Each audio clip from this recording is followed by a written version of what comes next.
What's going on, motivators? We got another video. We got to talk about Pete Hegseth on Capitol Hill today, going at the Democrats. Let's get into this. Outdone, Hegseth then used his opening statement to attack the war's critics, calling them the, quote, biggest challenge. Take a listen.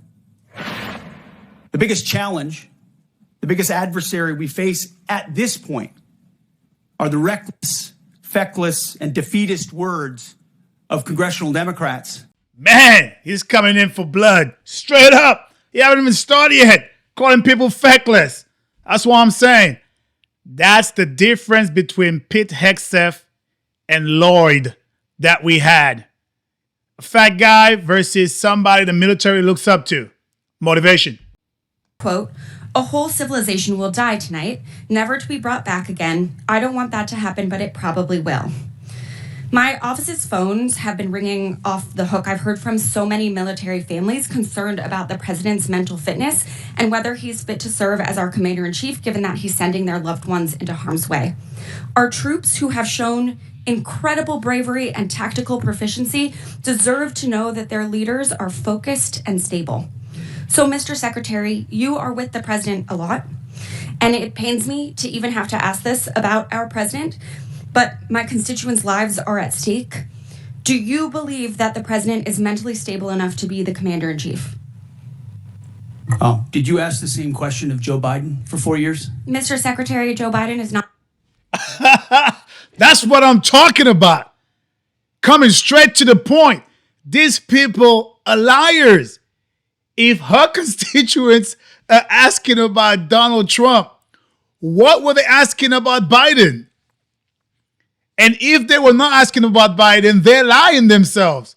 You got military who are pleased with what Biden was doing. The guy who fell everywhere and couldn't answer a question, he needed notes. He's tougher than everybody around him, but he can't remember anything. But they're going to ask because Trump posted something. Make those things make sense. These people are lying, and we can see. President, Mr. Trump has been president for a year and a half, and I'm asking you did right not, now. and I won't even engage with the level of disparagement that you're putting on the commander-in-chief, who indeed is. Mr. Secretary, every single day. Mr. Secretary, Biden is not the president. Sharpest, most insightful commander-in-chief we've had in generations. And you want to compare, you want to ask that question after you and your fellow Democrats defended Joe Biden, who could barely speak and didn't know what day of the week it was? He governed through an auto pen. You had a Secretary of Defense who went AWOL for a week. I can't be gone for 10 days, for 10 minutes. I will reclaim my time. Thank you so much. Gentlelady's time. She's reclaimed it. So, as Mr. Fifth Amendment needs to be invoked, Megyn Kelly, Tucker Carlson, who used to work with, Alex Jones, Stephanie Grisham, the list could go on. So how do I explain to my constituents that while they are in harm's way, their commander-in-chief is posting these unhinged posts? How did you explain to your constituents what happened on October 7th, or what happened in Afghanistan, or what happened with the debacle and the withdrawal in Afghanistan, where the troops were left? How did you explain that with Joe Biden's leadership? Mr. Secretary, how did you explain that?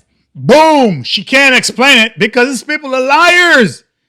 They're liars. Joe Biden was weak. The military members knew it. They knew it. They knew he was weak. No one wanted to join. Recruitment was down because of Joe Biden. Why is that? I'm telling you, being in the military, a lot of us talk.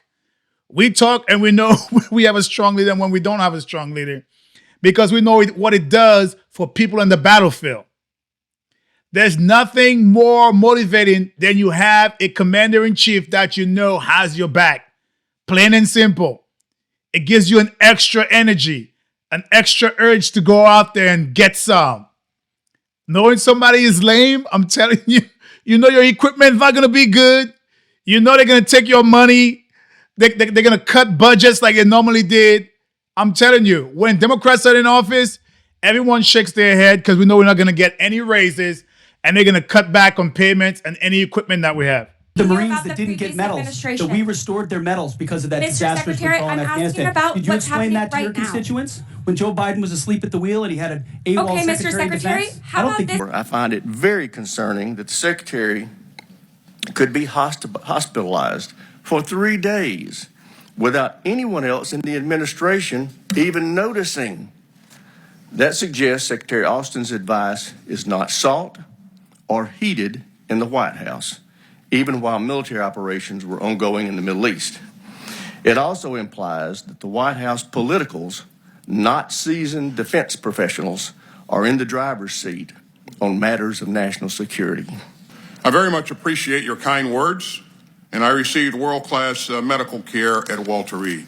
Concerned with the effect of your actions and the actions of your closest advisor on the confidence of the American people at a time when overall trust in the government is declining. When the transition takes place, there's a message that goes out to all of the key stakeholders, and so yes. Yeah. And when was that message sent out? 2nd of January. The 2nd of January. I mean, this is what we had for the Secretary of Defense at the time. Going AWOL, like Pete Hegseth just said. No one knew where he went. No one cared, but they're running a solid cabinet. The Secretary of Defense under control of the entire military, and no one knew. Either they didn't know or they didn't care. Or it's like nothing is happening. You could be gone for how many days and no one knew what was going on. It's like the president.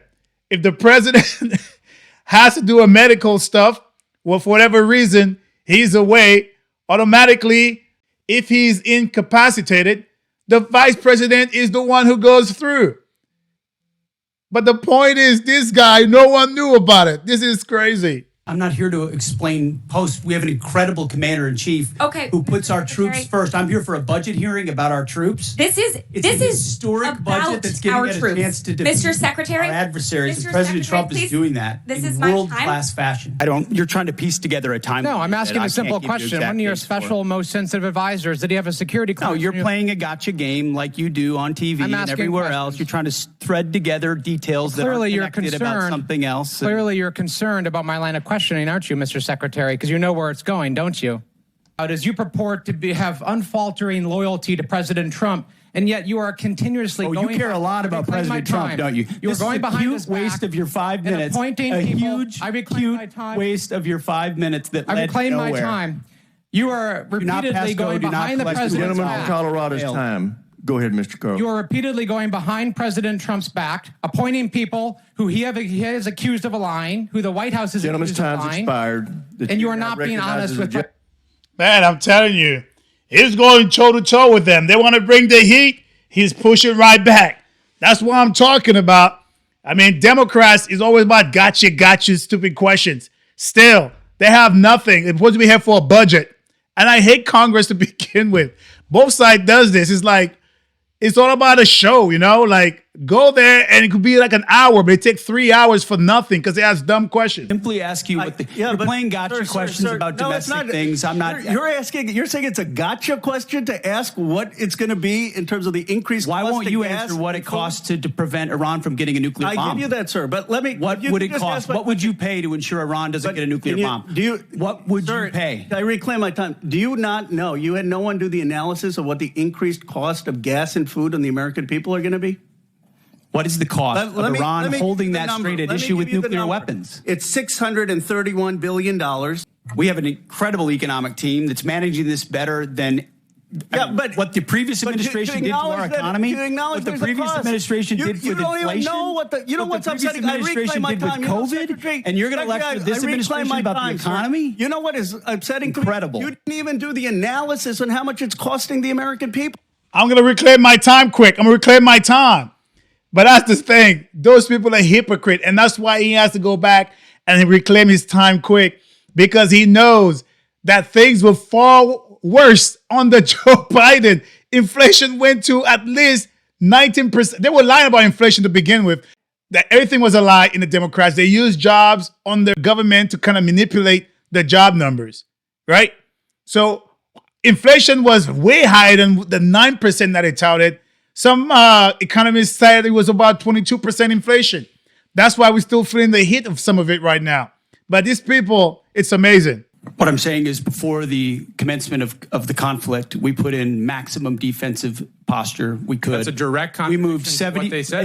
in this directing. Can I speak, or are you just going to monologue falsehoods all over the place? It's not a falsehood. We moved 7,500 troops off of the X based on the intel. Stop. Based on the intel. Stop.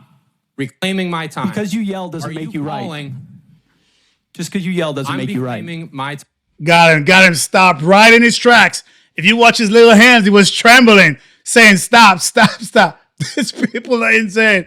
The only power Congress have is when they're behind this chair, unfortunately. But half of them, they tout nonsense.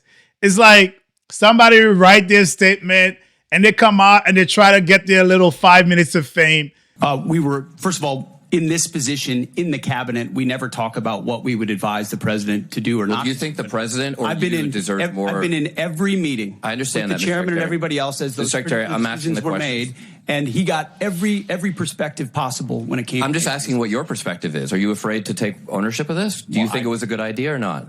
As I've consulted the president, do I think it's a good idea to confront a nuclear bomb to start this in the war? hands of the? Imagine what the world would look like right now if Iran had a nuclear weapon. Okay, so let's just imagine. Which, by the way, if they had one, which the Obama deal was going to allow them, including the first Trump administration, military success. No, but are we winning the war? Absolutely. Okay, so do you call Iran closing the Strait of Hormuz winning? Well, I would say the blockade that we hold that doesn't allow anything to come in or out of Iranian ports. Okay, so we've blockaded their blockade. So they blockaded us, and then we blockaded their blockade. That's like saying, tag, you're it. Or, if President Madison had said, well, the British just burned down Washington, but don't worry, we're going to burn it down as well. That is a false equivalent. But America, who are those people for? It feels like they want Iran to win. These people seem like they're going for the adversary instead of the United States. Yes, we blockade the blockade. So now nothing is coming out from their economy. Nothing is going and nothing is coming out. But therefore, Iran, if these people, I swear, their tagline would be Iran instead of United States. If they were to wear a pin, it would not be the United States flag. It would be the Iranian flag. Cost of Iran having a nuclear weapon that they wield. I'm just asking if you know the cost of the average American. I'm asking you what the cost would be of that. So for the American taxpayers out there, my constituents, some of the constituents you wanted to represent in Minnesota, I'm just wondering if they have an extra $600 lying around to pay for your war. I think that's just a question that we ought to ask. Now, isn't it funny? Now Democrats care about money. When it was when it was the American people under Joe Biden for 4 years, when egg went up to like $14, $15, right? For eggs. So that means everything else was more expensive. Gas was $6 something, almost $7. Some places was $7. Definitely in California. No one was touting, you got to pay an extra $600 in your pocket. It was way more than that. Democrats are such sleazebag. They make it seem like nothing happened to Joe Biden. It was all under Trump. At least we know what's going on and we could solve it. Under Joe Biden, we knew nothing that was going on. And you even had some Democrats touting they were willing to pay more because they wanted to support Ukraine.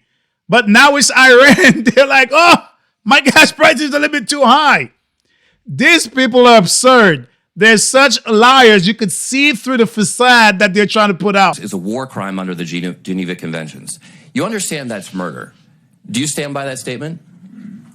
The Department of War fights to win, and we ensure that our warfighters have the rules of engagement necessary to be as effective as humanly possible. You called Democratic members of Congress to be tried for sedition for reminding our troops to follow the law. But when you tell them to commit a war crime, you stand by yourself. For insinuating that the laws that we're giving them are unlawful. Examples of the Afghanistan war, the Iraq war, and the Vietnam war. Those are stunning examples to me of something that didn't go our way.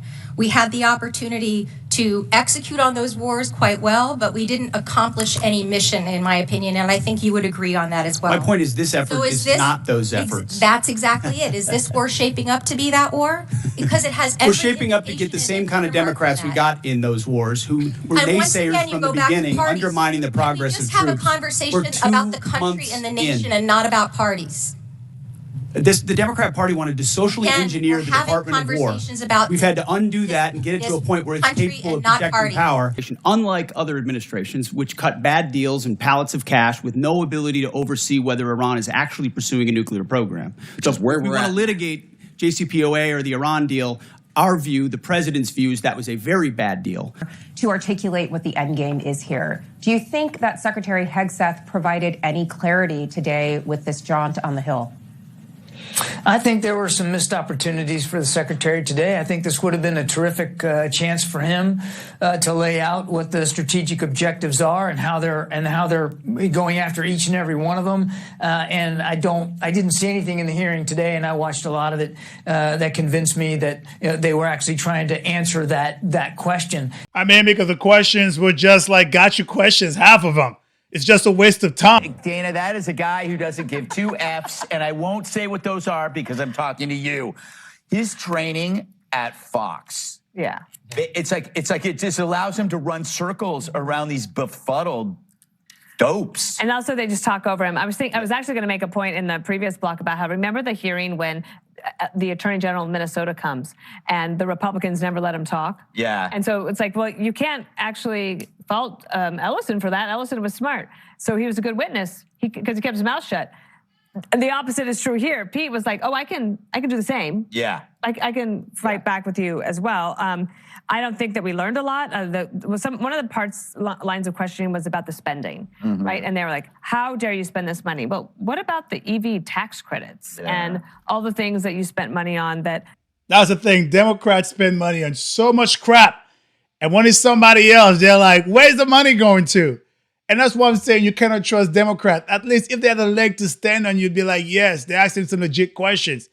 But it's all falsehood. Getting DEI out. This is why it seems easy for him, because he's just doing what he said he's doing. Holding enemies accountable in specific conflicts that other administrations just kick down the road. What I love so much about it too is that it's sort of like watching a character that you resonate with where you're like, finally what I'm seeing someone say is exactly what I'm hoping they will say, which oftentimes happens with the president. But it was so powerful coming from the Secretary of War against so much of these pompous, stuffed Congress people who we see sort of skewer and are so self-congratulatory about these brave men and women that are serving in uniform.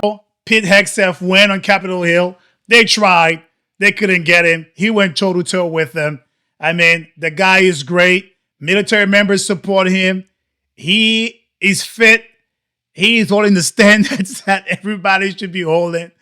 Definitely not like Lloyd Austin, the fat Lloyd Austin, which nobody wanted to join the military for. Plain and simple, when recruiting was down. So let me know what you think inside the comments. All right, motivators, if you enjoy what you've seen and heard, please like, comment, share, but most importantly, subscribe to A Black Veteran's Perspective. Stay motivated.